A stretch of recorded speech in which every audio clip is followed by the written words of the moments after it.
সেদ্ধ ডিম, একটা আপেল পেঁয়াজ, একটা কাঁচা লঙ্কা, মাত্র 30 টাকা।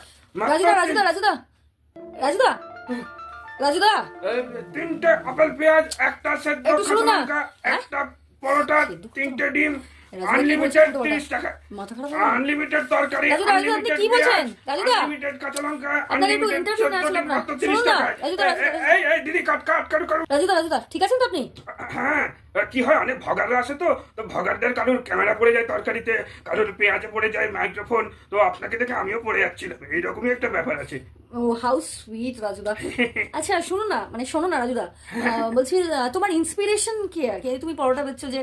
ও আমার ইন্সপিরেশন বলতে হচ্ছে, ইন্সপিরেশন মানে বোঝো তো?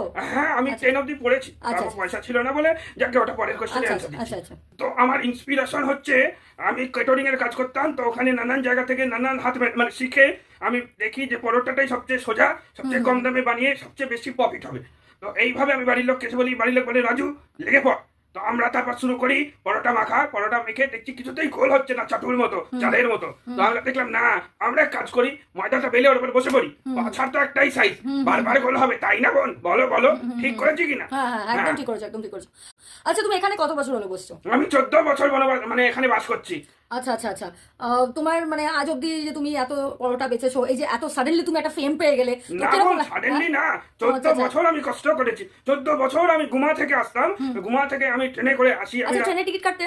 না, প্রথমে কাটতাম, তারপর বুঝলাম যে দরকার নেই, গরিব আচ্ছা। মানুষ বলে আমাকে ছাড় আছে সব। আচ্ছা আচ্ছা আচ্ছা আচ্ছা। বাহ খুবই ভালো লাগলো শুনতে।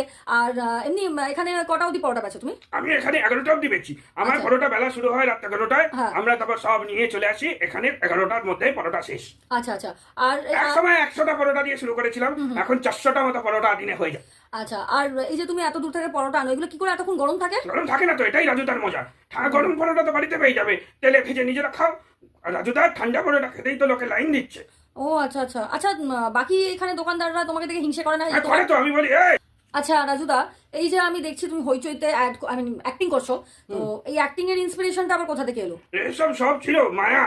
দেখবে বোন, টাকা না থাকলে কিছু নেই, টাকা থাকলে সব এসে যায়। কবে দেখবে আমি আঁকছি, দেখবে সেই আঁকাটাই 1 লাখ টাকায় বিক্রি হচ্ছে। কবে দেখবে আমি বলছি আমি গান গাই, সেটাও লোকে শুনছে। কবে দেখবে আমি গীতিকার। তো এ তো আমাদের বাংলার রীতি হয়ে গেছে, যার হাতে ক্ষমতা, যার হাতে টাকা, সে সব করে। তো আমার হাতে আজকে ক্ষমতা, আমার হাতে আজকে টাকা, তো আমি সবই করবো। রাজুদা একটা লাস্ট প্রশ্ন করছি। তুমি জানো যে ইনফ্লুয়েন্সাররা, যে টিভি চ্যানেলরা তোমাকে এত মাথায় তুলছে, কালকে কিন্তু এরাই তোমাকে নামিয়ে দেবে পথে। তো এই ব্যাপারে তুমি কি বলতে চাও? তুমি কি জানো বোন যে আমি ওদেরকে ধাপাস নামিয়ে দিতে পারি? আমি কি করে? মানে আমিও যাদের ইউজ করছি না, এটার কোনো গ্যারেন্টি আছে? আমিও তো 14 বছর ধরে এখানে এরকম